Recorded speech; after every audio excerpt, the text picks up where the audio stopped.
tudo bem?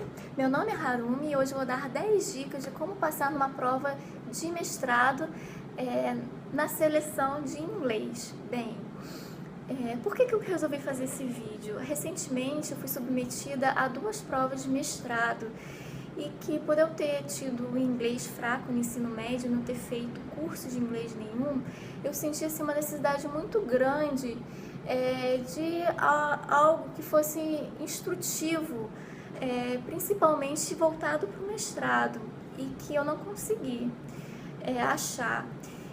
Então eu mesma me propus a fazer o meu próprio método de estudo e que deu certo, porque eu passei realmente nessas 2 provas e que eu raciocinei assim, poxa, tem tantas pessoas que devem estar passando pela mesma situação e de repente alguma dessas dicas pode estar contribuindo para que essa pessoa consiga passar na prova do mestrado.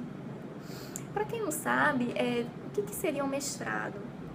Depois que você se forma na faculdade, você pode optar em se especializar em determinada área.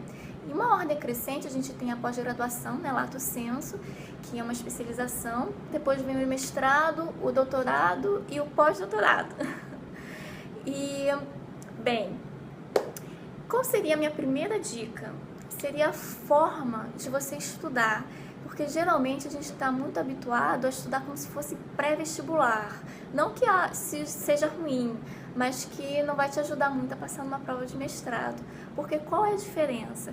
Num pré-vestibular está muito voltado para a parte da gramática, até mesmo na interpretação do texto está muito atrelado essa parte.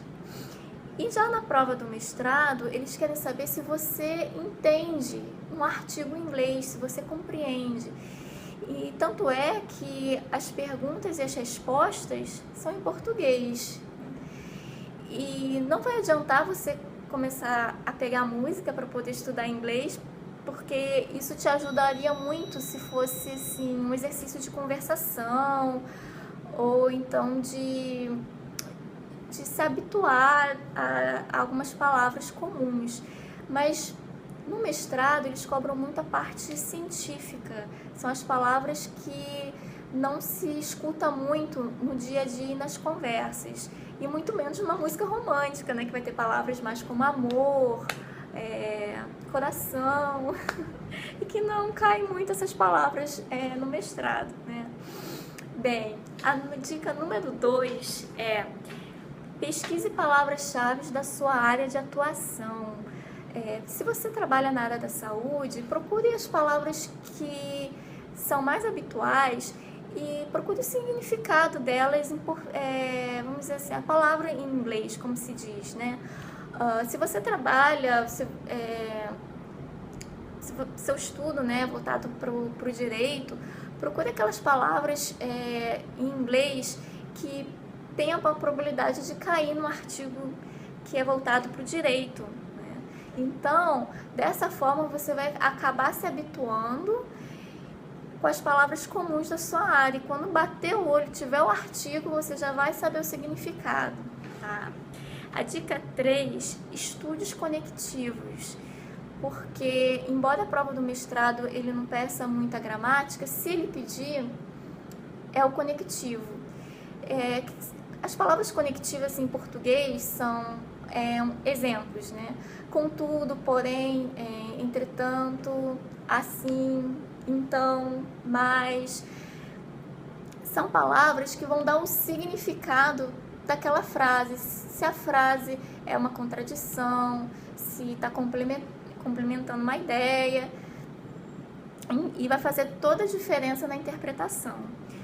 Se for interessante, a gente pode estar fazendo um outro vídeo só com os conectivos, tá? Bem, a dica 4, tenha noção primeiro do texto antes das respostas.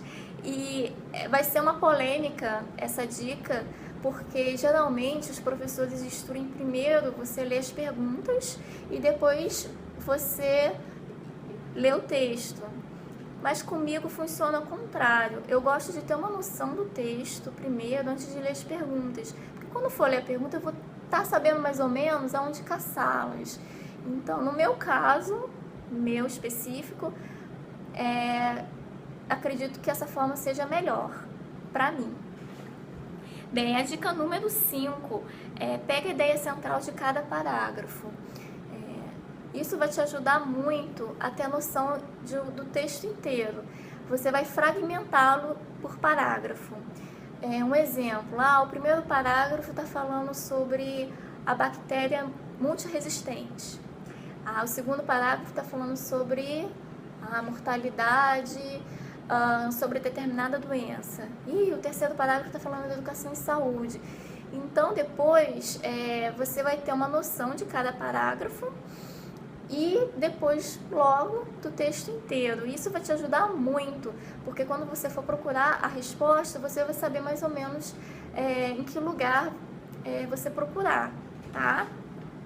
E a dica 6 é procure identificar primeiro as palavras semelhantes e depois as que você não sabe o significado, você vai encaixar por dedução.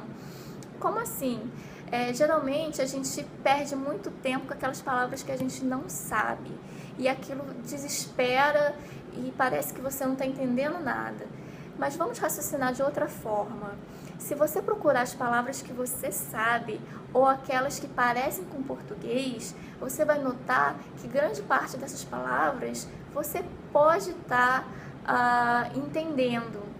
E aquelas que são mais difíceis, que você nunca viu, que te atrapalham, você vai conseguir deduzi-las de acordo com o sentido da frase.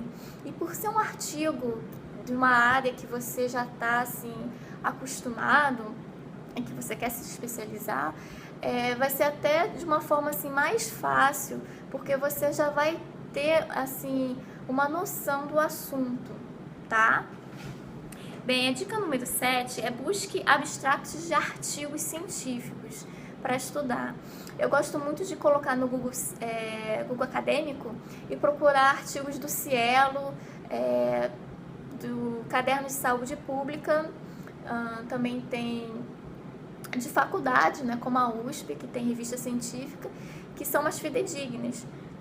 E você vai estar podendo pegar o abstract, que nada mais é do que o resumo do artigo, que todo o artigo tem um resumo em português e em inglês, e é curtinho, e você vai estar podendo treinar.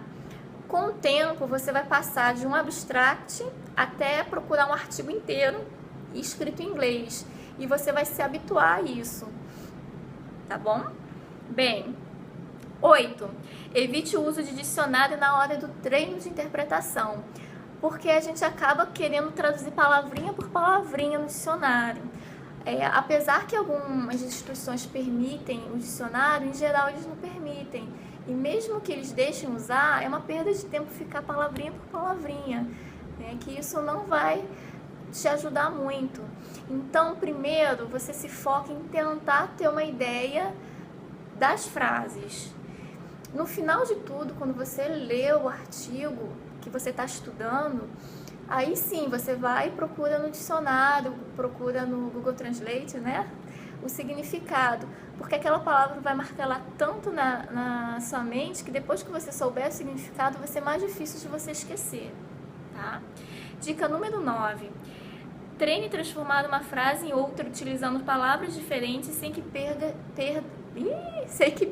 o significado. Travei agora. Bem, o que seria isso, né, no caso? Bem, quando você interpreta um texto, a tendência é pegar as palavrinhas, né, copiar e colar a tradução grosseiramente na resposta. E isso, nenhum professor gosta desse tipo de resposta, tá? Então, primeiro você vai tentar entender o que você pode fazer. Vai trocar algumas palavras, mudar a ordem, sem que mude o significado da frase, porque aí você vai estar ajeitando de uma forma que não fique um cópia-cola grotesco na resposta. E também evite estar escrevendo coisas, né? Tá escrevendo argumentos que não tem no texto. Às vezes você se empolga e fala assim, mas o escritor tal diz isso sobre esse conceito. Evita, porque o que o professor quer saber se você entendeu o texto, ele não quer saber do seu conhecimento, isso ele vai ver na prova específica, tá? Porque aí você acaba fugindo do que foi pedido naquela pergunta, tá? E a dica número 10, selecione os pensamentos no momento do estudo e na hora da prova. Bem, tem um autor que eu gosto muito, que se chama González Pecotti, um escritor, e que ele fala muito dos pensamentos como entidades autônomas e que você vai poder trocar os pensamentos e com isso mudar o ambiente. Por exemplo, aqueles pensamentos de impaciência, de ansiedade, você vai, ao identificar esse pensamento, tenta trocar por outros, né? Tenta trocar impaciência pela paciência, trocar também a intolerância pela tolerância, e com isso você vai percebendo que, na verdade, não é a prova de inglês, não é o ambiente externo que está te provocando o nervosismo, é você mesmo. Então tenta se serenar a mente, não colocar a sua vida toda dependendo de uma prova de mestrado, porque a vida é muito maior do que isso, tá? Inclusive, né, esse autor, ele costuma falar uma frase muito interessante: não coloque a vida dentro dos problemas, mas os problemas dentro da vida. E com isso eu desejo assim bons estudos, assim uma boa prova para quem vai fazer mestrado, e espero que alguma dessas 10 dicas possa estar ajudando, tá bom? Um beijo e obrigada!